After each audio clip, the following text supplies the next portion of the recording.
Sous le plus grand chapiteau du monde, Frédéric Gersal. Ah, si seulement. En Monsieur Loyal. C'est un rêve. Et on va parler de ce fameux cirque Barnum. Oui. Ce mot qui est rentré dans le langage courant. On y reviendra dans un instant. Mais le cirque Barnum va fermer ses toiles, Oui, sa tente, son ses chapiteau. pistes, son Ouais. chapiteau. Oui. Très très bientôt. Oui, là, dans 20 jours, très exactement, le 21 mai.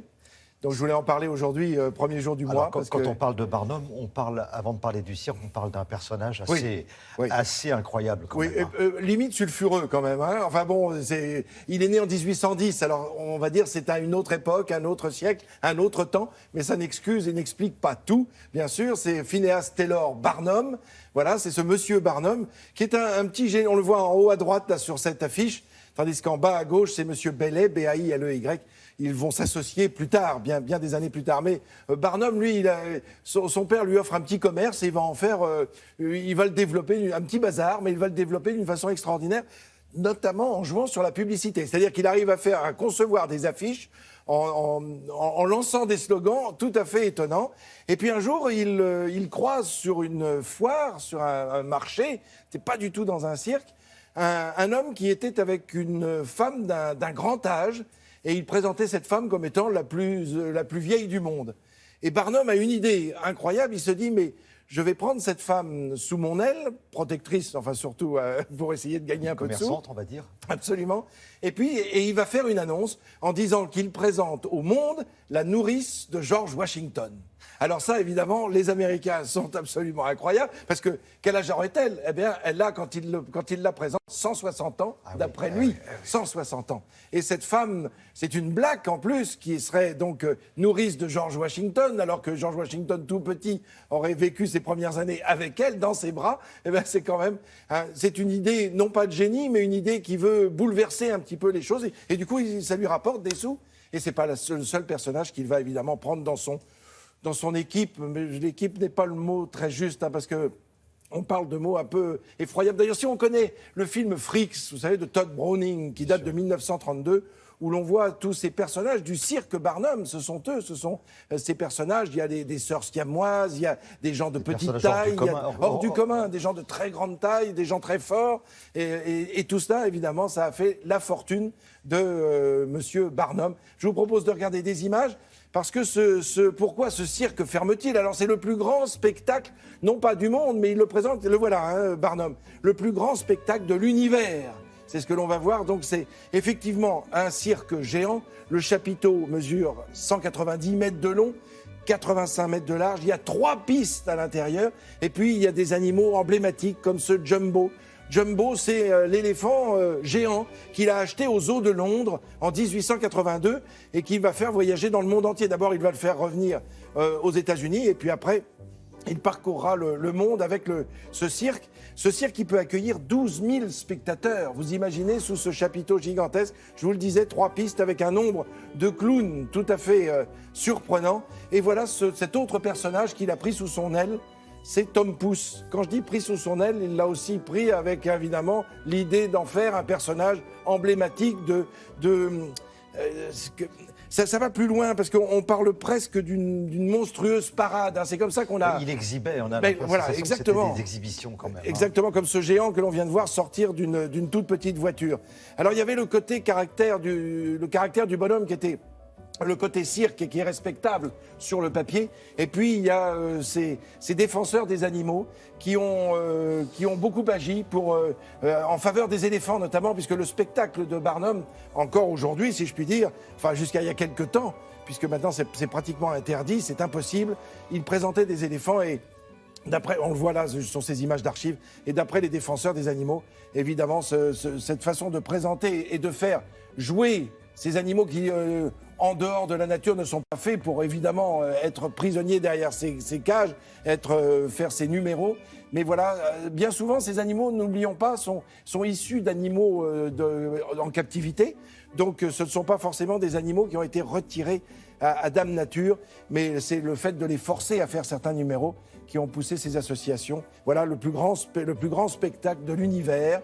Et puis vous avez ces 3 noms, Ringling Bros, ce sont les frères Ringling, Barnum et Bailey, qui se sont associés au fil du temps. Voilà pourquoi Barnum est rentré dans notre langage courant, hein.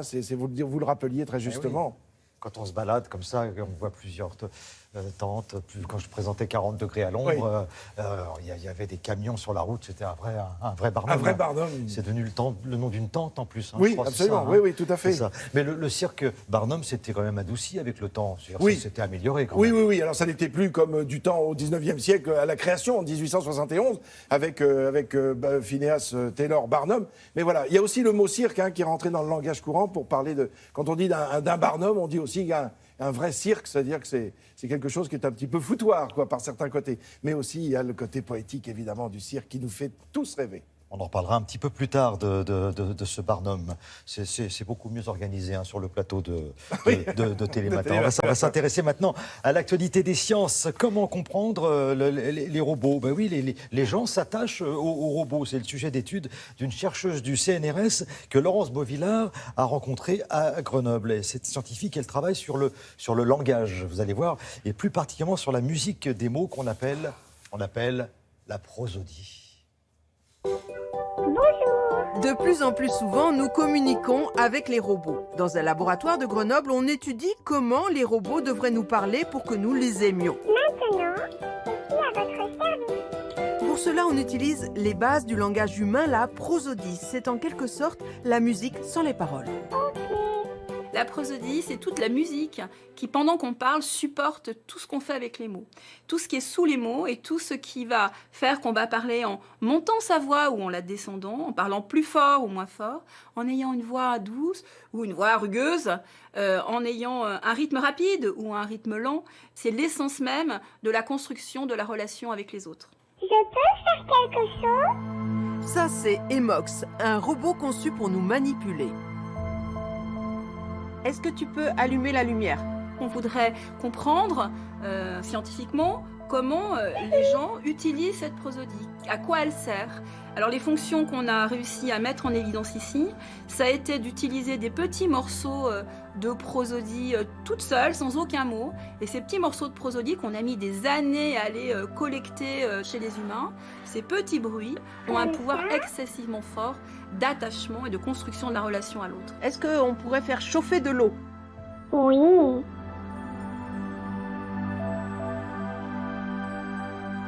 Mettre la bouilloire. Voilà. Les enfants, la première chose qu'ils perçoivent, bien avant d'entendre un son de sa langue, c'est la prosodie. La première chose qu'ils fabriquent, bien avant de pouvoir articuler des sons, c'est déjà des choses prosodiques, sans mots, mais dans lesquelles on comprend parfaitement ce que veut l'enfant, alors qu'il n'a pas encore été capable de fabriquer des mots. Est-ce qu'on peut baisser les stores? Descendre les stores. Alors ici, on travaille sur des robots qui n'ont surtout pas une forme humaine pour éviter un anthropomorphisme trop fort, donc on ne connaîtrait pas les effets, qui n'ont surtout pas un rôle d'humain. Les rôles que jouent les robots ici sont des rôles qui n'existent pas pour un humain. Par contre, on lui donne exactement ce qui, dans le langage humain, permet de s'attacher. Il commence à y avoir quelques études pour essayer de comprendre comment, en clonant des morceaux d'interaction naturelle de l'humain, on va avoir des effets que pour l'instant aucune science humaine n'est capable de vraiment comprendre. On ne sait toujours pas pourquoi certains grands hommes politiques ont du charisme, pourquoi votre vendeur de voiture, ce vendeur-là va vous vendre une voiture et pas celui qui est à côté de lui. Ils ont pourtant fait à peu près le même background d'études. Cette intelligence relationnelle, sociale, on est à des milliards de kilomètres de comprendre comment ça fonctionne. Par contre, on peut cloner. Quand on clone sans savoir les faits, c'est effectivement dangereux. Au revoir. La robotique fait partie de notre quotidien et ces systèmes sont de plus en plus intelligents car on leur a donné des systèmes d'apprentissage qui leur permettent d'évoluer par eux-mêmes. On peut s'inquiéter du fait qu'ils aient accès à nos codes de communication, à cette prosodie. Mais sachez que si un jour votre téléphone portable vous dit d'une voix suave « je t'aime », eh bien ce n'est pas vrai car ça, ils ne savent pas encore le faire. Eh ben, c'est dommage. Voilà. Merci beaucoup.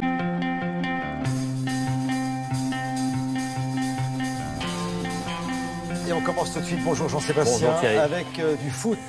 Les footballs avec la sensation de la soirée, peut-être, je dis bien que Paris hier soir a tout simplement perdu son titre de champion de France. Les Parisiens ont battu 3-1 hier soir à Nice. L'équation elle est simple, Monaco a 3 points d'avance ce matin, un match en retard potentiellement, donc 6 points, ça va être dur pour les Parisiens. Tout de suite les images, Thierry, avec d'abord ces visages, regardez, d'Emery, l'entraîneur du PSG, ou encore de Cavani, l'avant-centre, car les Niçois ont été supérieurs hier soir, ils ouvrent le score dès la 25e minute, ici par Balotelli, superbe frappe de l'Italien. Ça fait 1-0 pour Nice. Les Parisiens, ils restent dans le match. Mais hier soir, Nice était plus fort. La preuve avec ce tir de Ricardo Pereira. C'est magnifique, ça fait 2-0. Alors le PSG va reprendre espoir sur cette tête de Marquinhos. 2-1, réduction du score donc. Mais dans les arrêts de jeu, Donis confirme la victoire niçoise. 3-1, c'est une victoire qui fera plaisir évidemment ce matin du côté de Monaco, leader de cette Ligue 1. Marseille, vous allez le voir, de son côté, a écrasé Caen, 5-1 avec notamment un triplé de Thauvin. Premier but sur cette magnifique reprise de volée. Le second, vous allez le voir ici sur cette belle passe de Gomis. Et puis enfin, le troisième, dans les arrêts de jeu, l'OM qui est 6e ce matin à Thierry, qui s'est donc baladé chez les Normands qui, eux, flirtent avec la relégation. Allez, enfin, une mauvaise opération cette fois, vous allez le voir, de Bordeaux à Dijon, score final 0-0. C'est même les Bourguignons qui auraient pu s'imposer sur ces deux actions que vous voyez ici à l'image. Bordeaux 5e ce matin de la Ligue 1. Dijon en revanche est 17e et devra essayer d'éviter aussi la Ligue 2. Du rugby à présent. Ouais, du rugby avec un beau derby entre les deux clubs franciliens. Le Stade Français d'un côté, le Racing 92 de l'autre. Alors vous savez, c'est ces deux clubs qui ont failli fusionner il y a quelques mois. Ça s'est pas fait, la grève des joueurs. Ils ont joué l'un contre l'autre hier soir. Victoire du Stade Français. Les images avec un match superbe, offensif. 5 essais au total. Voici l'un des 2 essais du Racing. Il est signé Lolala, qui est à la conclusion de cette belle action donc collective du Racing 92. Le Stade Français, lui, va inscrire 3 essais. Voici le dernier sur ce coup de pied en cloche. C'est joli, ça. Bien suivi par Danty, qui va aplatir. Impeccable. Cette victoire permet au Stade Français de rester en course pour les playoffs dans ce top 14. Du handball à présent, avec la déception de Montpellier, cette fois, qui s'arrête en quart de finale de la Ligue des Champions. C'était hier soir. Les Montpelliérains qui ont été battus à domicile par les Hongrois de Vesprem. Score final, 25-30. Alors, il n'y a pas vraiment eu de suspense. Montpellier a craqué dans le final. Et ne rejoindront donc pas le PSG, déjà qualifié, lui, en revanche, pour les quarts de finale de la Ligue des Champions. Et puis, il y avait aussi du basket hier soir avec la joie, cette fois des joueurs de Limoges. Limoges qui affrontait Pau, c'est un classique de Pro A. Et Pau qui s'est incliné donc 75-66. Avec ce succès, Limoges peut encore espérer jouer les playoffs. Je rappelle que c'est Monaco qui est également leader de cette Pro A, comme en foot. Décidément, les Monégasques qui marchent bien cette année. Belle victoire donc hier soir de Limoges. Parfait. Alors, 2 belles victoires. Une d'un Français et une d'un Espagnol en tennis. Nadal qui a gagné à Barcelone. Et puis nous, on va souligner la victoire de Lucas Pouille ce matin. C'est le tennis, vous l'avez dit. Lucas Pouille, c'est le jeune Français qui marche fort en ce moment. Il a 23 ans et hier, il a gagné à Budapest. Les organisateurs avaient bien fait les choses. Vous avez vu ce joli feu d'artifice. Pouille, c'est lui à gauche ici sur les images. 2e trophée donc de sa carrière après celui de Metz en 2016, l'année dernière donc. Victoire facile, 6-2, 6-1 contre l'Anglais Beden. Alors c'est plutôt une bonne nouvelle, tout ça vous l'aurez compris, à un mois de Roland Garros. Et oui, c'est déjà dans un mois. Du tennis encore avec ce match exhibition. Regardez bien, entre le Suisse Federer et l'Américain Isner, nous sommes au Madison Square Garden de New York, avec ce point magique. Regardez bien, petit coup entre les jambes et petit passing. Ça, c'est tout Federer, c'est quand même la grande classe quand on joue au tennis comme ça. Les deux joueurs, ils apprécient. Le public aussi. Quel show. Et du coup, Thierry, qu'est-ce que je fais? Je vous le remontre. Regardez bien. Boum, le Suisse qui a annoncé donc qu'il jouera bien lui aussi à Roland-Garros dans un mois. Franchement, ça, c'est plutôt sympa. Allez, une dernière image. La classe, c'est aussi ce swing magistral. Cette fois, on est en Louisiane, aux États-Unis. C'est le circuit pro. Ce monsieur, il s'appelle Knox et il va garder ces images sans doute. Regardez pourquoi. C'est un coup en un. Et c'est magnifique. Le temps que le caméraman dézoome. Et on a compris que finalement, ça lui fait plaisir à lui aussi. Regardez, il est tout content. Il s'appelle Knox. Vous ne connaissez pas avant ce matin. Désormais, il est connu. Il est fort. Il est fort, en tout cas. Fort Knox. Voilà, donc merci, je referme la parenthèse et je cède volontiers la parole. Merci. On va retrouver maintenant Amaury Guibert, il est à Berlin. Alors on va parler de l'immobilier. Et oui, parce qu'en France, on parle souvent du prix de l'immobilier qui ne cesse de grimper, surtout dans les grandes villes. Mais c'est une situation que connaissent des Allemands, nos voisins allemands. Pendant longtemps, le marché a été calme, voire même très calme. Mais les choses sont en train de changer et vite. Alors bonjour Amaury, qu'est-ce qui se passe exactement en Allemagne ? Bonjour à toutes et à tous. Alors ce qui se passe aujourd'hui en Allemagne, c'est un rattrapage. Le marché de l'immobilier était connu ici pour être plutôt sage, avec des prix modérés. C'est vrai qu'après la guerre, il y a tellement eu de programmes de reconstruction que l'offre de logement était bien supérieure à la demande. Mais ça, c'est du passé et aujourd'hui, les choses se sont équilibrées. Dans les grandes villes, notamment, la demande de logement excède l'offre de logement. C'est là, dans les grandes villes, que l'on observe les hausses les plus spectaculaires. À Berlin, par exemple, le prix moyen du mètre carré à l'achat a augmenté entre 2009 et 2015 de 44%. Dans le sud du pays, les régions les plus riches, les hausses sont encore plus spectaculaires. À Munich, par exemple, c'est plus 50%. Et cette question du coût du logement, elle est vraiment devenue brûlante pour les Allemands. Ça a un vrai impact sur la vie des citadins, comme à Francfort. On va le voir dans ce sujet réalisé avec Brice Boussoir et Julien Méchaussy. La naissance de Bruno comble de bonheur ce jeune couple de Francfort. Mais ce bonheur serait encore plus grand s'ils pouvaient quitter ce 2 pièces devenu trop étroit. Ils enchaînent les visites d'appartements, en vain jusqu'ici. Lors des visites, il y avait tellement de monde qu'on ne savait plus qui était l'agent immobilier et qui étaient les gens intéressés. Quand on nous disait « oui, c'est bon pour vous cet appartement », on répondait « ok, mais nous avons un enfant ». Et d'un coup, on nous disait « ah non, en fait, le logement est trop petit pour vous ». Alors qu'un 3 pièces pour 2 adultes et un bébé, ça va. À eux deux, ils pourraient pourtant payer un loyer de 2 000 €. Mais aujourd'hui, à Francfort, cela semble impossible de trouver quelque chose de passable à ce prix-là. Cet appartement, par exemple, est proposé 12 € le mètre carré à la location. Les défauts sont nombreux, le bruit n'est pas le moindre, et pourtant l'agent enchaîne les visites. Pour un logement comme celui-ci, 2 à 3 pièces, on a entre 15 et 20 dossiers. En ce moment, la demande est vraiment très forte. Si le marché est aussi tendu, c'est que le nombre de logements sociaux a beaucoup baissé, que les promoteurs privilégient aujourd'hui les programmes d'immobilier de luxe. Les premières victimes de cette situation sont les classes moyennes et populaires. Aujourd'hui, nous constatons que les infirmières, les policiers ont de plus en plus de mal à trouver un logement sur Francfort. On doit réagir, car ces dernières années, les prix de l'immobilier, à l'achat ou à la location, ont explosé. Mais les salaires, dans le même temps, n'ont pas suivi. La ville a lancé plusieurs programmes d'aide à l'achat et à la location, mais elle ne peut pas compter sur la construction de logements pour faire baisser les prix. À Francfort, les terrains disponibles sont si rares que l'immobilier neuf est inabordable. Alors, Amaury, à l'échelle de tout le pays, le gouvernement allemand s'est-il emparé du problème? Est-ce que des mesures ont été prises? Le gouvernement a réagi, il a fait adopter il y a 2 ans maintenant une loi qui instaure un Mietpreisbremse, ça veut dire un frein au prix de la location, c'est un peu comme un encadrement des loyers. Concrètement, ça veut dire qu'un propriétaire, quand il fixe le prix de ce loyer, eh bien celui-ci ne doit pas être supérieur de plus de 10% à la moyenne des prix observés dans le quartier. Alors c'est un dispositif qui ne concerne que les grandes agglomérations, il a d'abord été testé ici à Berlin avant d'être étendu à plus de 300 villes aujourd'hui. Alors est-ce que c'est efficace ? Eh bien non, selon plusieurs études dont l'une a été réalisée ici à Berlin, elle a montré très clairement que les prix dans les zones concernées par la loi avaient augmenté de la même façon que dans les autres non concernées par la loi. En fait, selon les experts du marché immobilier, ce dispositif n'est pas assez contraignant pour qu'il soit efficace. Le marché de l'immobilier s'est tellement emballé aujourd'hui en Allemagne qu'il devient vraiment difficile à contrôler. Merci beaucoup, Amaury Guibert. Bonne journée à Berlin.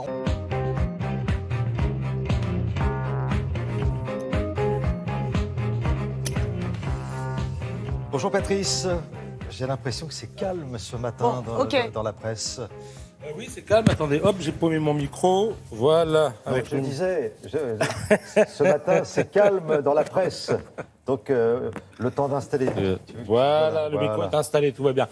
Oui, pas grand-chose chez le marchand de journaux ce matin. D'ailleurs, il y a de fortes chances pour que le marchand soit fermé. Donc, il vous reste Internet. À moins que vous ayez pris les devants en achetant Le Monde hier, daté d'aujourd'hui. À moins d'une semaine maintenant du dénouement de cette folle présidentielle, vous y trouverez une analyse sémantique des discours de Macron et de Le Pen. Le Monde a réquisitionné des historiens, des philosophes, des politologues, des sémiologues. Tous pointent les mots-clés du discours de chaque candidat. Alors c'est riche, c'est dense. Nous, on va faire qu'effleurer les choses. Commençons par Emmanuel Macron. Son discours est marqué par l'optimisme. Il a un style empathique. S'il utilise des mots qui ne trompent pas, hein. Amis, confiance, avenir, enthousiasme, puis le mot oui aussi. Il a une notion qui sous-tend en permanence son discours, c'est la notion de renouvellement. Et de tous les candidats, il est le seul à déployer un vocabulaire affectif, voire amoureux. Lorsqu'il dit « j'aime la France », il dit aussi aux gens « je vous aime ». Et puis, il y a le fameux « en même temps ». Alors, un sémiologue note que ce tic verbal assumé viendrait de François Hollande. Alors, en ce qui concerne Marine Le Pen, les références sont tout autres. Il est question de la France immuable, de deux notions dramatiques qui reviennent souvent, la mort et la survie. Comme on l'a souvent accusé, Marine Le Pen, de jouer sur les peurs, eh bien, elle use d'un stratagème, la rétorsion rhétorique. C'est-à-dire que ça revient à accuser l'autre de ce dont on est soi-même accusé. Il est souvent question dans son discours d'oligarchie et de trahison des élites. Et puis, il y a cette référence à De Gaulle qui peut surprendre parce que le Front National de Jean-Marie Le Pen, en tout cas, haïssait le général De Gaulle. Alors, en marge des discours, il y a les promesses. Il nous reste 5 jours pour en entendre. Il leur reste 5 jours pour nous en faire. Et puis, pour les amender aussi. On l'a vu avec Marine Le Pen et l'euro. Un coup, on garde l'euro, un coup, on retourne au franc.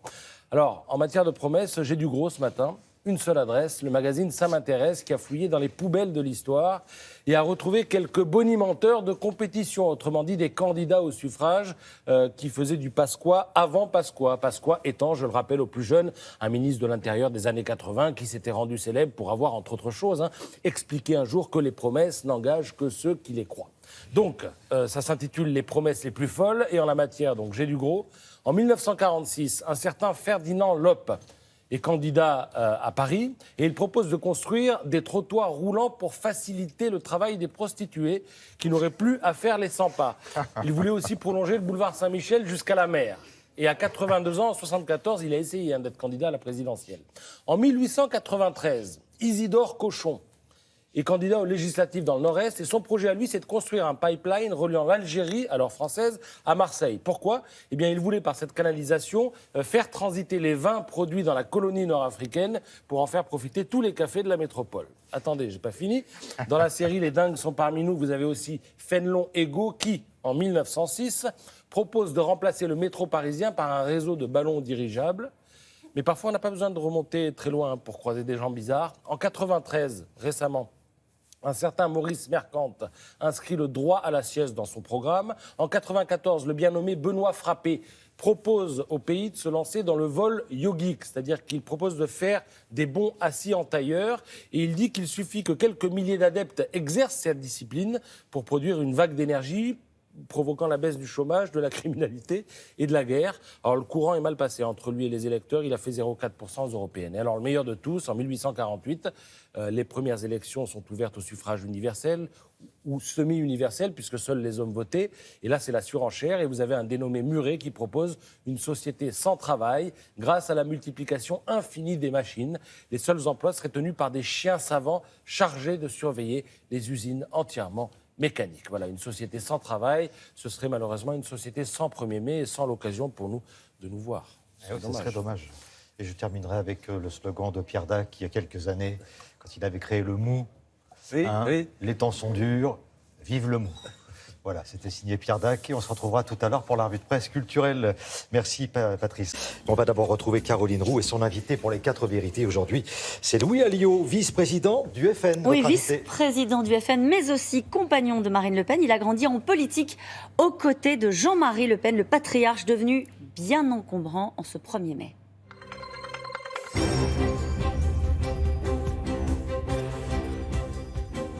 Bonjour Louis Alliot. Bonjour. Jean-Marie Le Pen défilera, il fera même un discours une nouvelle fois pour ce 1er mai. Est-ce que vous redoutez un coup d'éclat du président d'honneur du Front National ? Non, je ne redoute plus rien de Jean-Marie Le Pen, voilà. Parce que ça ne pèse plus ? Ça ne pèse plus, et puis je pense qu'aujourd'hui, il est tellement dans la caricature que plus personne ne prête attention à ce qu'il dit. Ah si, il y a certains de ses propos qui ont été jugé très choquant et qu'il l'était très choquant lorsqu'il jugé par celles. Je vais juste terminer. De quels propos on parle? Oui, vous le savez vous, mais les gens qui nous regardent. Si vous inquiétez pas, vous l'avez tellement répété sur les ondes depuis 2 jours que tout le monde le sait. Voilà, ils appartiennent à Jean-Marie Le Pen, ils ne sont cautionnés par personne d'autre. Pour l'instant, c'est Marine Le Pen qui est au 2e tour de cette élection présidentielle sur un projet, sur des idées, et pas dans la caricature ou dans l'extravagance. Mais oui, mais il a la parole et il va s'exprimer aujourd'hui. C'est vous qui lui donnez la parole. Non, je vous assure que c'est pas moi qui vais lui tendre le micro lorsqu'il va faire son discours aujourd'hui. C'est une tradition au Front National. Vous pouvez pas balayer ça d'un revers de la main. Ah si, il n'est plus au Front National, donc je vous le balaye de revers de la main. Ça engage son mouvement politique qu'il a monté avec ses amis. Ça ne nous engage pas plus. Et nous ne comptons pas lui apporter la moindre caution. Voilà. Il n'y a plus de liens familiaux avec Marine Le Pen non plus. Ça n'est plus le président d'honneur du Front National. Ça n'est plus une tradition politique française depuis le début des années 70. À partir du moment où vous vous mettez en dehors des règlements, on va dire, de la moralité en quelque sorte, et de l'amitié, il n'y a plus de lien. Voilà, il représente lui-même. Il veut faire perdre sa fille ? Quelquefois, on peut se demander, oui. C'est des choses dont on peut se demander le but. Mais encore une fois, à 89 ans, faire ce qu'il fait, c'est absolument dérisoire. Voilà. Cette année, on verra si c'est dérisoire. On verra tout à l'heure ce qu'il dit lors de son discours. Cette année, il n'y aura pas de cortège unitaire contre le Front National, pas de grande marche, encore une fois, unie des syndicats contre le Front. Ça change quoi ? Ça change beaucoup de choses parce que le milieu syndical est fragmenté dans une situation économique et sociale difficile. Le milieu politique est fragmenté. Le Parti socialiste a explosé, on va dire. La droite est en train d'exploser. Il y a une recomposition qui est en cours d'organisation. Donc c'est un 1er mai particulier dans un entre-deux-tours très particulier. Parce que Marine Le Pen est en passe d'emporter cette élection, soutenue aujourd'hui par des millions de Français qui veulent changer le système politique à la fois français et européen.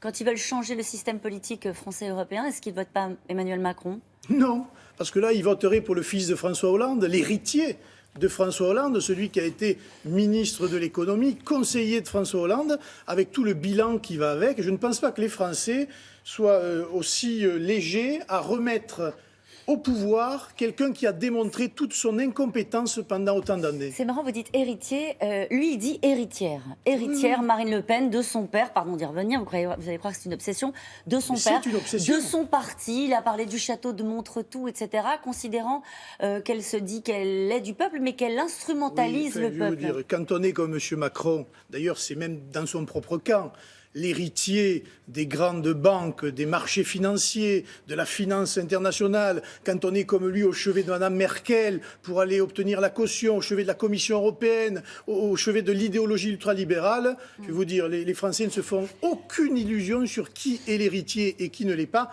Il est l'héritier du système qui nous a menés à la catastrophe. Alors on le disait, le Front républicain tel qu'on l'a connu il y a 15 ans a du plomb dans l'aile. Il y a pourtant des voix fortes qui s'expriment dans cet entre-deux-tours. Alors on a Jean-Louis Borloo qui est sorti de sa réserve pour appeler à voter Emmanuel Macron. Alors, il y a encore Xavier Bertrand, Alain Juppé. Ça vous fait déjà sourire quand je vous pose cette question-là. Vous pensez que ça ne pèse pas, ça ne pèse plus ? Mais ça fait 20 ans que je vois les mêmes qui se coalisent dans les seconds tours pour faire barrage au Front National.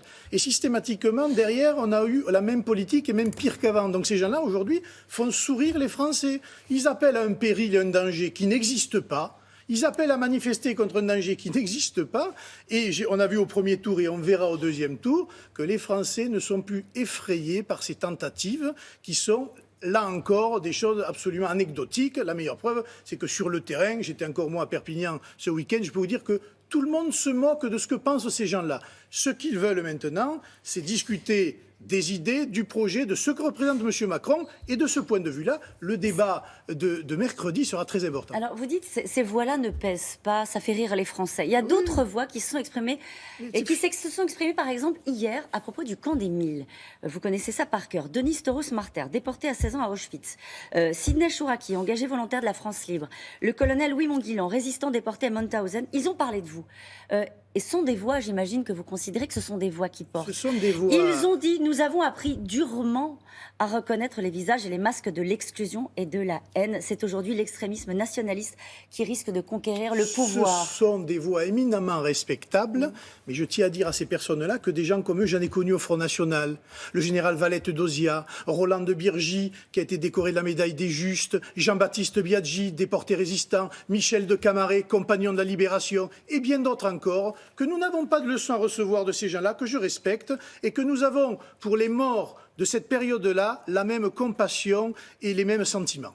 Un mot sur Jean-Luc Mélenchon, qui était hier l'invité du journal. Et il a expliqué qu'il mettait lui aussi en garde contre la terrible erreur d'un vote Front National. Alors on s'interrogeait au début de semaine dernière sur ses intentions. Il n'appelle pas à voter Emmanuel Macron.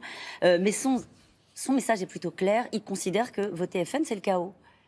Oui, mais comme il a passé son temps à dire que voter Macron et avoir Macron au pouvoir, ce serait pire que le chaos, donc finalement, entre les deux, son électorat est libre. Mais qu'est-ce que vous dites aux insoumis qui entendent ça, qui se disent au fond, voter FN, ça fracture la société? Les insoumis ont vocation à rejoindre les indignés que nous sommes dans ce vote contre le système, contre M. Macron, contre l'Europe de Bruxelles. On ne peut pas avoir passé toute la campagne électorale, avoir vilipendé M. Hollande, ses ministres, sa politique, et apporter aveuglément un soutien et signer un chèque en blanc à M. Macron, dont on sait ce qu'il fera de la France.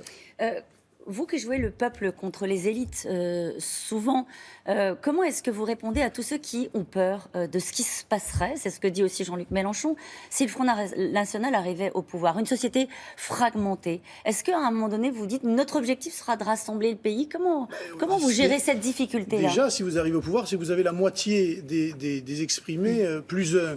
Donc évidemment, c'est dans une volonté d'apaisement. Nous ne sommes pas là pour créer le chaos, nous sommes là pour créer les conditions du renouvellement, non seulement politique, mais économique et social.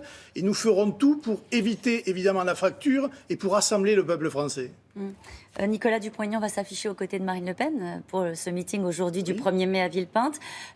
Nicolas Dupont-Aignan, on peut même ajouter Christine Boutin, ça fait peu pour rassembler le pays. Oui, mais c'est une élection présidentielle entre un candidat, une candidate et le peuple français.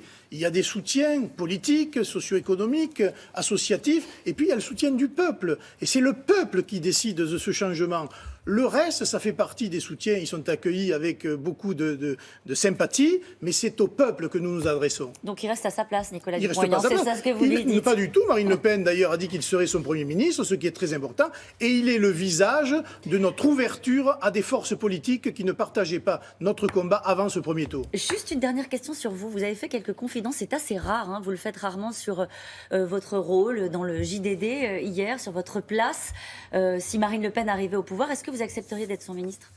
Non, ni son ministre, ni son conseiller, ni quoi que ce soit. Ça veut dire quoi? Ça veut dire que vous prendriez du champ par rapport à la vie politique? Je pense que je me retirerai dans ma ville à Perpignan et que je m'occuperai de mon département des Pyrénées-Orientales. Merci beaucoup, Merci. Louis Alliot.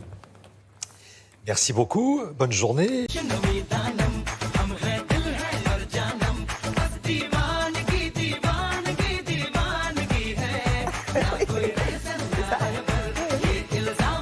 Oui, on m'a intimé, on m'a dit bouge ton corps. Et tu trouves que c'était indien ce que t'as fait, toi? Bah, j'essaie, je m'applique pourtant avec Marie-Mame Joglou. Si vous aimez le train, si vous aimez voyager, si vous aimez les longues distances, vous allez être servi grâce à notre partenaire, le magazine Géo. Nous allons découvrir un train historique qui traverse l'Inde chaque jour depuis près de 150 ans. C'est ça, Marie? C'est ça. Oui. Et alors, ce qui est passionnant avant de partir en voyage, c'est de parler de la fameuse heure de pointe. Parce qu'il paraît que là-bas, l'heure de pointe, c'est quelque chose. Mais c'est assez impressionnant, en fait. Vous allez voir les images, les gens sont les uns contre les autres, ils sont carrément sur les toits des trains. Il faut savoir quand même qu'ils sont quand même 20 millions de voyageurs à utiliser les trains. Et c'est vraiment le réseau ferroviaire le plus important en Inde. Alors, on part de quel endroit donc pour aller à quel endroit? Le Kolkata Mail, donc c'est le train en question, part vraiment de Mumbai à Kolkata, donc Calcutta. Il fait plus de 2000 km et c'est donc vraiment un train qui va traverser le pays d'ouest en est. Ce train, en fait, c'est pas n'importe lequel, effectivement, puisqu'il existe depuis plus de 100 ans maintenant. Et ça a été donc le train le plus prestigieux de l'Empire britannique des Indes, le plus luxueux aussi. Il y avait juste à l'époque une trentaine de passagers avec les domestiques. Aujourd'hui, ce train n'a pas changé, c'est toujours le même, sauf que, eh bien, il est utilisé par la classe moyenne. C'est un train aujourd'hui populaire. C'est pas du tout un train touristique, attention. C'est vraiment le meilleur moyen finalement, eh bien, de traverser le pays. Mais vous allez voir, c'est un train très très lent. Donc je vous propose de découvrir le Kolkata Mail. Regardez. Kolkata Mail, le train qui traverse l'Inde d'ouest en est sur 2160 km avec la même moyenne horaire qu'il y a 100 ans. Le train Mumbai-Calcutta a pourtant été le train le plus luxueux au monde.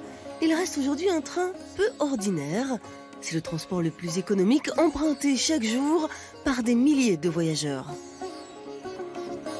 Les lignes de ce train ont été terminées en 1870, qui correspond à l'ouverture du canal de Suez et donc à l'arrivée à Bombay des bateaux, et non seulement des bateaux à voile, mais des vapeurs. Et donc cette ligne, qui va de Bombay à Calcutta, c'est un peu la voie royale des chemins de fer indiens.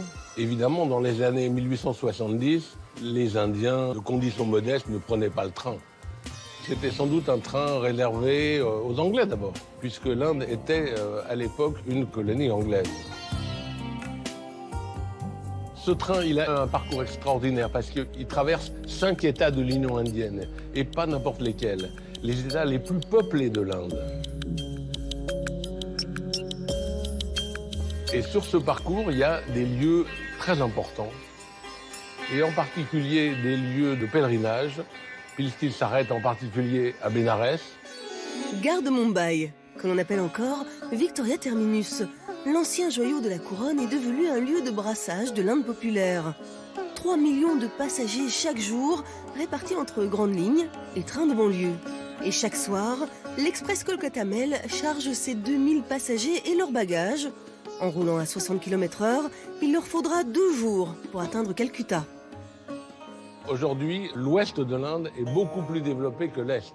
Calcutta, qui a été la très grande ville industrielle, ne l'est plus. Elle est depuis longtemps dépassée par Bombay. Et les provinces de l'est de l'Inde sont moins riches aujourd'hui et moins dynamiques sur le plan économique et industriel que l'ouest, c'est-à-dire Bombay. Les chemins de fer indiens, c'est une entreprise absolument gigantesque, avec 1 400 000 employés, une des plus grosses entreprises au monde. Parce que l'administration des chemins de fer, c'est vraiment un héritage de l'histoire coloniale. Le train, c'est tout un monde. L'univers du train en Inde, et c'est un monde encore très important. Il y a une histoire, une continuité qui a commencé il y a plus de 150 ans. Et donc le train, c'est un des lieux emblématiques de l'Inde d'aujourd'hui. Avec 7172 gares, 23 millions de passagers et 1200 trains chaque jour, c'est l'un des plus grands réseaux ferroviaires au monde, mais aussi le plus saturé. Difficile de faire face à la surpopulation, ce qui pousse les voyageurs à prendre tous les risques au mépris du danger.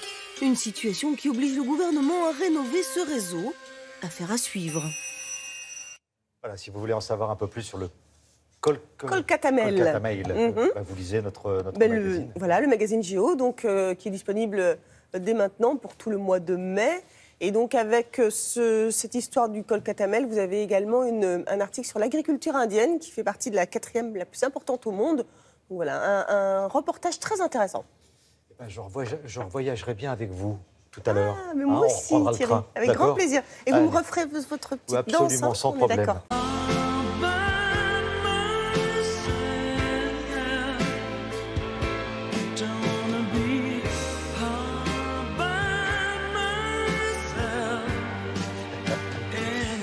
Voilà, j'ai fait tout seul. Voilà, j'ai réussi par moi-même.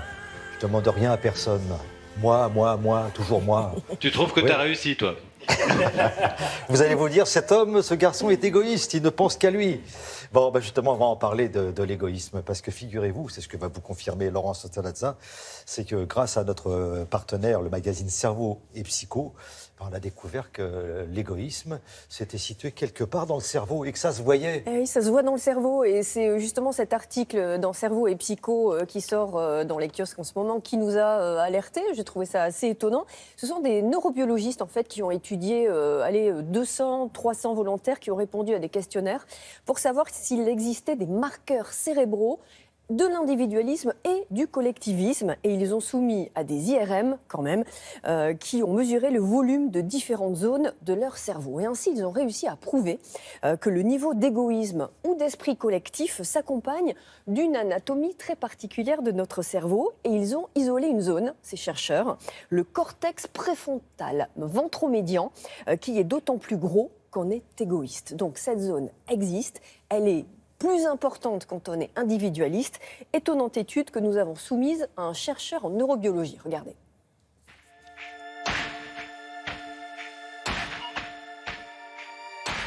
Cette étude a consisté à observer le cerveau de 265 sujets en Chine pour mesurer à la fois leur niveau d'individualisme, d'égoïsme et l'épaississement ou le grossissement de certaines zones du cerveau.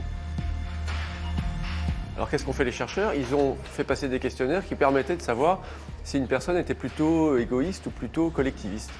Et ensuite, ils les ont mis dans une IRM et ils ont regardé qu'est-ce qu'il y avait de particulier chez les personnes les plus individualistes. Et ils ont vu 3 zones du cerveau particulièrement développées. Ces 3 zones cérébrales sont situées à l'avant du cerveau et elles ont une particularité, c'est qu'elles créent notre représentation de nous-mêmes. La première, elle s'active par exemple quand on pense à la première personne ou quand on se voit dans un miroir. La deuxième s'active quand on a des souvenirs de notre propre passé. Et la troisième s'active quand on a un sentiment de responsabilité individuelle très forte sur un acte, on a le sentiment d'être l'auteur de nos actes. Ce qu'ont découvert les chercheurs, c'est que ces 3 zones sont très développées chez les personnes qui sont les plus individualistes. Une fois que le cerveau a acquis ces caractéristiques, elles peuvent quand même durer toute une vie, même si on pourrait peut-être les reconfigurer parce que le cerveau est quand même plastique, il n'est pas figé pour la vie entière. Ces résultats posent la question de l'impact de la culture sur notre cerveau. Parce que ce qu'avaient découvert déjà les chercheurs en 2011, c'est que le niveau d'individualisme est par exemple plus fort aux États-Unis qu'en Chine. Et ils attribuent ça évidemment à une culture qui favorise la libre entreprise, l'ego, l'individualisme à tout crin, ce qui est vraiment très développé dans le rêve américain, alors que dans la culture traditionnelle chinoise, on vient d'un monde beaucoup plus collectiviste. Ce qui montre qu'effectivement, cette fois-ci, ces 2 visions du monde, ces 2 idéologies ont une empreinte dans notre cerveau en développant plus ou moins ces 3 zones cérébrales. Laurence, est-ce qu'il y a moyen éventuellement de corriger ce qui pourrait devenir un gros défaut quand même? Bah oui, parce qu'on voit que c'est bien la culture là, qui joue un rôle prépondérant et non la génétique. Notre environnement social joue un rôle primordial. La culture américaine, par exemple, elle met l'accent sur la culture chinoise, sur la réussite personnelle. Aux États-Unis, on est axé sur notre réussite à soi, alors qu'en Chine, par exemple, c'est une réussite un peu plus collective. L'environnement façonne donc le cerveau en l'amenant à faire davantage fonctionner les zones du cerveau qui gèrent l'ego, qui gèrent le soi. Et tout n'est pas perdu parce que vous savez que le cerveau est plastique. On appelle ça la neuroplasticité du cerveau. Certaines disciplines spirituelles orientales ont pour effet de remettre en question notamment la conception que l'on a du soi, la première personne. Et la méditation notamment amène à développer le sentiment de compassion avec autrui. Et à force de méditer, nous amènerons peut-être notre cortex préfrontal ventromédian sur la pente d'une certaine décroissance douce qui serait de bon augure pour les décennies à venir. Autrement dit, plus on va se décentrer de soi, plus on va méditer, plus on va aller vers les autres. Donc la plasticité du cerveau, ça a du bon parce que ça nous permet d'être un petit peu moins égoïste. Donc tout n'est pas perdu. Vous connaissiez la petite devinette, vous savez qu'est-ce que c'est qu'un égoïste? Non. C'est quelqu'un qui ne pense pas à moi. Voilà, merci beaucoup Laurence. On va... Bon, nous sommes le 1er mai, alors qu'est-ce que c'est que le 1er mai, la fête du travail? Oui, d'accord, mais encore, depuis quand fête-t-on le 1er mai? Qu'est-ce que s'est-il passé durant toute cette histoire? C'est tout ce que vous allez nous raconter avec Actu Plus, Frédéric. Alors d'abord, on dit fête du travail. Attention, on peut dire aussi fête des travailleurs. Il y a eu concurrence des 2 expressions, l'une étant fête du travail plutôt de droite, fête des travailleurs plutôt de gauche. Les syndicats disent plutôt fête des travailleurs. Alors tout ça vient de très loin, il faut remonter au 19e siècle, regardez ces images. Le 19e siècle, vous savez, c'est le moment où ça a énormément changé du point de vue du travail. Depuis l'aube de l'humanité, ça n'avait rien à voir avec ce qui s'est passé au 19e siècle. C'est la révolution industrielle et l'essor des usines. Il y a beaucoup de progrès d'un côté, mais le revers de la médaille, c'est que les ouvriers ont des conditions de travail extrêmement dures, 12 heures par jour, dans des usines pour des salaires qui leur permettent à peine de vivre. Ils ne voient plus la lumière du jour. Au début, même les enfants sont obligés de travailler dans les usines ou dans les mines. Dans les années 1840, il n'y a aucune loi. Les patrons font absolument ce qu'ils veulent. Et donc, tout au long du 19e siècle, il y a des manifestations pour l'amélioration des conditions de travail, des manifs qui parfois vont tourner à l'émeute, comme par exemple, regardez ici, dans la ville ouvrière de Fourmi, dans le Nord, un défilé se heurte à l'armée qui tire, il va y avoir 9 morts, on est le 1er mai 1891. Cette date du 1er mai pour les manifs, elle existait depuis quelques années parce qu'aux États-Unis, ce sont les syndicats américains qui manifestaient ce jour-là parce que c'est le jour de renouvellement annuel des contrats des ouvriers, le 1er mai, à cette époque en tout cas, et ensuite ça se généralise au monde entier. Alors, les 1er mai vont se politiser de plus en plus. Vous voyez qu'ils peuvent être parfois très violents. Les gouvernements vont peu à peu commencer à accéder aux revendications des ouvriers. Et en 1906, ils obtiennent, imaginez, ça n'existait pas auparavant, un jour de repos par semaine. Il n'y en avait pas auparavant. Regardez, à force de défiler et revendiquer année après année, le 1er mai, eh bien, les ouvriers obtiennent ce jour de repos hebdomadaire. Ensuite va arriver la journée de 8 heures, votée en 1919 en France, même si elle va être mise en application que progressivement. 8 heures sur 6 jours, sur 6 jours, c'est-à-dire 48 heures par semaine. Et c'est aussi en 1919 que le 1er mai devient un jour férié et chômé. Férié, c'est-à-dire que c'est une fête. Chômé, ça veut dire qu'on ne travaille pas. La loi donne obligation le 1er mai, c'est une obligation, de donner congé aux salariés, sauf pour quelques exceptions, comme les journalistes, par exemple. Ensuite, même Vichy, regardez, vous allez voir le maréchal Pétain, parce que même Vichy va respecter le 1er mai, va même récupérer à son profit la fête du 1er mai avec le muguet, vous voyez, qu'on offre au maréchal Pétain pendant l'occupation. Alors, on appelle ça évidemment fête du travail et non pas des travailleurs qui faisaient un peu trop gauche. Et puis cette fête va être reconfirmée à la Libération en 1945. Aujourd'hui, la plupart des pays, oui. On fête ça partout dans le monde ? Oui, alors dans la plupart des pays, européens en tout cas, l'Allemagne fait le 1er mai, l'Italie, la plupart des cantons suisses, mais attention par les Américains. Les Américains, pareil, comme ça fait un peu trop gauche, un peu trop soviète, eux, ils fêtent, non c'est vrai, ils fêtent en septembre ce qu'on appelle le Labor Day. Donc la fête des travailleurs, du travail, c'est le premier lundi de septembre, qui n'a aucune connotation politique là-bas. C'est un peu pour découpler ça du 1er mai international. Je termine avec, en tout cas, une tradition qui, elle aussi, se retrouve un peu partout dans le monde, mais spécialement en France, le muguet. Ah. Pourquoi le muguet ? Oui. C'est une tradition qui est plus récente qu'on pourrait croire. Regardez ce que dit notre confrère, le journal Sud-Ouest. Eh ben, c'est pas du tout le muguet au départ, c'est l'églantine. Regardez cette fleur. Parce qu'au départ, il fallait une fleur rouge. Les ouvriers mettaient une fleur rouge à leur boutonnière. Et ça n'est que progressivement qu'on passe au blanc beaucoup plus neutre du muguet. Vous voyez ? Et qui est autorisé à la vente, vous le savez, sans taxe par exception ce jour du 1er mai. Mais ça n'est vraiment que le 1er mai que l'administration fiscale ne vous embêtera pas. Le muguet a clairement gagné la partie face à l'églantine depuis une cinquantaine d'années. Mais au départ, vous voyez, c'était une fleur rouge qui a été complètement oubliée depuis. Merci beaucoup Frédéric. Juliette avec nous ce matin et elle nous présente la vidéo du jour. C'est une très très jolie pub qui est devenue, comme on dit, un phénomène viral, c'est ça ? Oui, elle a démarré vraiment sur Internet et depuis ce week-end, c'est des millions et des millions de gens qui ont partagé cette publicité. C'est la dernière pub d'une grande marque de bière qui fait le buzz. Elle s'intègre à une campagne beaucoup plus générale qui s'appelle Open Your World. Donc l'idée, c'est l'incitation à la tolérance et au dialogue. Regardez, ces personnes, plusieurs duos sont créés complètement au hasard, piochés dans la population, des personnes aux avis complètement différents. Alors on a un antiféministe, une féministe, un climato-sceptique, un écologiste, une femme trans et un transphobe. Ils sont mis dans la même pièce sans savoir que la personne en face d'eux a une opinion radicalement opposée. Ils sont invités à se découvrir, à se poser des questions. Et ils vont construire ensemble des chaises et puis ensuite un bar. Et à la fin, on va les confronter à leur avis et leur demander s'ils veulent bien partager un verre ensemble. Évidemment, c'est extrêmement positif, extrêmement ouvert l'un sur l'autre. Et à chaque fois, chacun a la volonté de terminer sa journée avec cette personne. Évidemment, c'est extrêmement bien vu, extrêmement partagé. Je vous invite à la découvrir dans son intégralité ou à suivre le mouvement Open Your World sous le hashtag Open Your World. Voilà, et tout ceci, je ne parle pas de la pub, mais je parle de l'aboutissement, à consommer avec modération. Voilà, exactement. Merci beaucoup, Julia. On va parler. Qu'un cheveu sur la tête à Mathieu, il n'y a qu'une dent, il n'y a qu'une dent. Il n'y a qu'un cheveu sur la tête à Mathieu, il n'y a qu'une dent dans la mâchoire à Jean. Et il n'y a que deux, il n'y a que deux testaments. Ça c'est sûr que pour évoquer ou un dentifrice ou un shampoing, ça va pas être simple.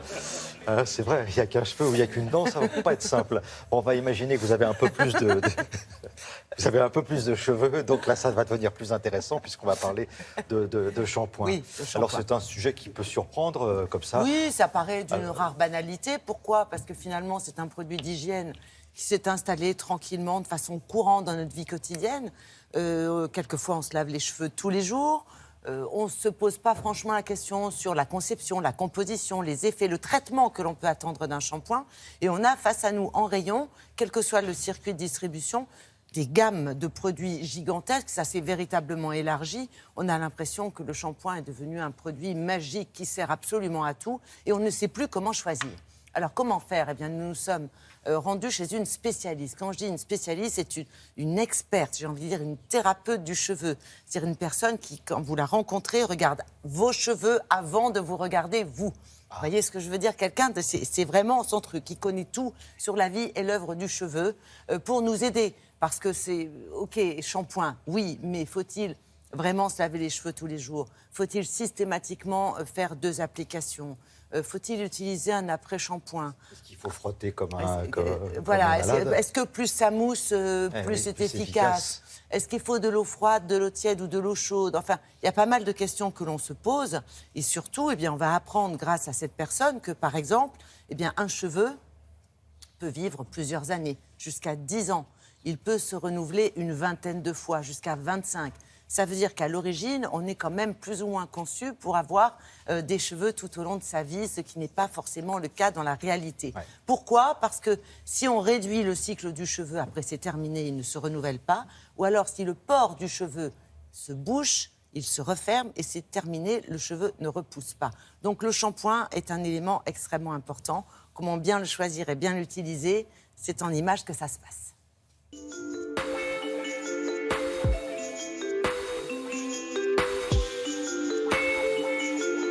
Un shampoing sert à laver. Il ne peut pas servir à traiter un cuir chevelu. Donc, pour traiter un cuir chevelu, un cheveu, une chute de cheveux, un cuir chevelu gras, pellicule, il faut utiliser des traitements spécifiques. Et ça existe autant que possible naturel. Moi, les pellicules en bas. Dans le shampoing, il y a du savon. Il y a peut-être dans quelques shampoings un peu d'huile essentielle qui traite. Mais c'est quelques gouttes, c'est pas suffisant. Choisissez un shampoing qui ait le moins de produits chimiques possible. Voilà, c'est celui-là qui fera le moins mal. La norme dans le shampoing, quand on a un cuir chevelu normal, c'est 1 fois par semaine et 2 applications, sinon 3. Parce que la première application, ça enlève la saleté. Le deuxième shampoing pénètre avec ses huiles essentielles. Donc quand on a un cuir chevelu déréglé qui est gras, on peut faire jusqu'à 2 shampoings par semaine, guère plus. Le shampoing ne peut pas être fait 3 fois par semaine, c'est beaucoup trop. Plus vous lavez, plus vous mettez du savon, plus vous excitez vos glandes et plus vous avez du gras. Donc ça ne sert à rien de laver trop souvent.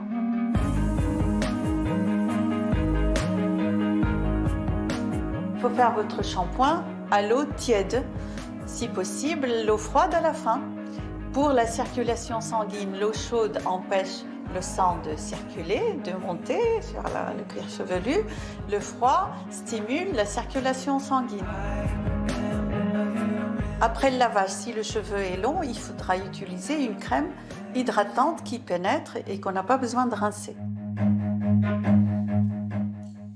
Bon, pour résumer, le secret en fait. Alors ce qui compte, ce n'est pas le cheveu, mais le cuir chevelu. Voilà, c'est tout simple à comprendre. Soignez votre cuir. Alors après, voilà. Oui, toi, tu as frotté. Après, vous n'avez plus de problème de shampoing, il vous suffit de prendre un savon pour le corps et c'est tout. Ah là là, allez, bonne chance. Un jour peut-être. Allez, merci beaucoup Isabelle.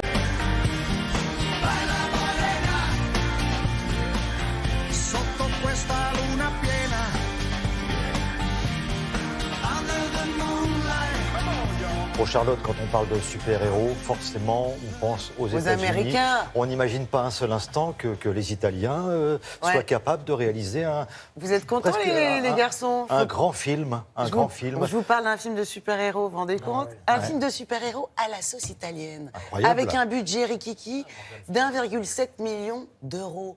Comparé à Batman, pour vous faire une idée, 150 millions. Voilà, donc on pouvait s'attendre à un film un peu faiblard. En plus, c'est un premier film qui crée... Alors, premier film, mais son réalisateur, Gabriele Manetti, il avait fait un court-métrage qui avait été sélectionné aux Oscars. Donc déjà, monsieur a du talent. Film qui crée la surprise, puisqu'un film de genre a raflé tout au dernier David Di Donatello, nos Césars italiens. 7 prix et le prix du jury au festival de Gérardmer. Donc oui, c'est une belle surprise. Et oui, on peut aussi faire des films de super-héros quand on n'est pas américain. En plus, il est étonnant ce film-là. Alors déjà, l'histoire, au début du film, on suit le quotidien d'un petit malfrat sans flamboyance, un rebut de la société qui commet des petits délits. Un jour, il est poursuivi par la police, c'est la nuit, hop, il saute dans le Tibre, le fleuve qui traverse Rome. Et là, il se heurte sous l'eau à un espèce de vieux bidon et il rentre en contact avec une substance radioactive. Le type sort du fleuve, du côté des incassables. On est vraiment dans un film de gangster au début. Ce qui est très bien vu dans ce film, et en cela c'est même un film d'auteur, on peut le dire, même si c'est un film de genre, c'est que ce Gabriele Manetti prend le contre-pied de tous les standards de films de super-héros américains. Ah oui. Le héros... Ça, c'est important. Par exemple, le héros, vous le voyez là, c'est un beau gosse, Claudio Santamaria. Nous, on le connaît, on l'a vu dans Romanzo Criminale, on l'a vu dans le méchant de James Bond, Casino Royale. Il prête sa voix à Christian Bale. C'est la voix de Christian Bale dans Batman. La voix italienne, c'est drôle, c'est un clin d'œil.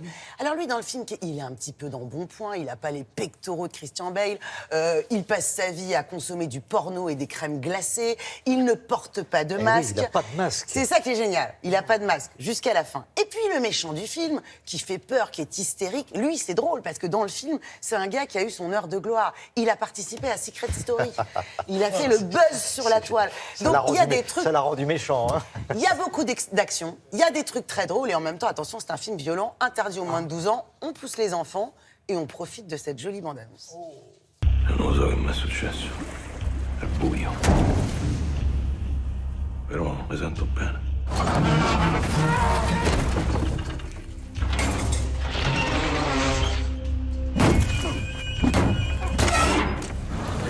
Giudicate in un primo tempo contraffatte, sono ora all'esame delle autorità che stanno... Chi t'ha ucciso per forza? Ci vorrebbe uno così a ricca, magari avercelo in batteria.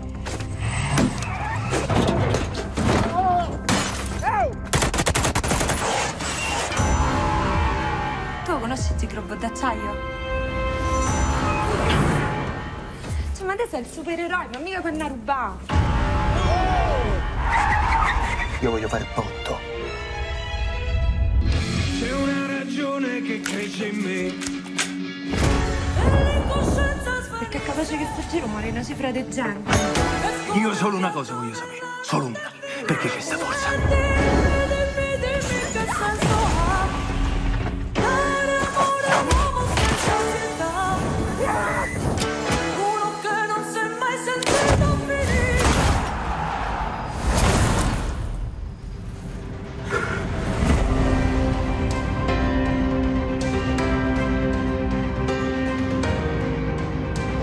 Revenons sur Jig Robot. Ça s'appelle Jig Robot parce que la fiancée du héros ou de l'anti-héros, qui est complètement frappadingue elle aussi, parce que c'est pas Kristen Dunst, hein, la fille. Bon, ben elle, toute la journée, elle est fascinée par les mangas et elle regarde un dessin animé qui met en vedette Jig Robot, qui est un genre de Goldorak. Vous avez vu, à la fin, il met un masque, je peux pas vous dire pourquoi. Mais au début, il met pas de masque. À la fin, il a le masque de Goldorak. Écoutez, c'est une vraie surprise, ce film. C'est complètement inédit qu'un film de super-héros remporte autant de prix au David Di Donatello, nos Césars. Et voilà, il souffle un vent de frais. C'est ce type-là a 42 ans, Gabriele Manetti. En plus, il est beau garçon. C'est dommage, on n'a pas sa photo. Et ça sort mercredi. Et ça sort ce mercredi. Merci beaucoup, Charlotte. Pour rentrer chez vous après ce merveilleux week-end prolongé. Et Julia, vous a trouvé un nouvel outil qui va peut-être vous aider à être prudent, par exemple. Exactement. En fait, des applis dédiées aux conducteurs qui sont très nombreuses sur le marché. Il y en a beaucoup. Alors, l'idée, ça va être soit d'éviter les bouchons, les radars, trouver le chemin le plus court, trouver de l'essence moins chère, etc. Celle-ci, elle est unique en son genre parce qu'elle est très différente. Elle ne vous propose pas le chemin le plus rapide ou le moins cher, mais le plus sûr. Alors, forcément, c'est pas le plus court, mais ça va marcher comme une appli géolocalisée, départ, arrivée. Et voilà. Et le chemin a été testé selon sa fiabilité et sa sécurité. Merci beaucoup, Julia.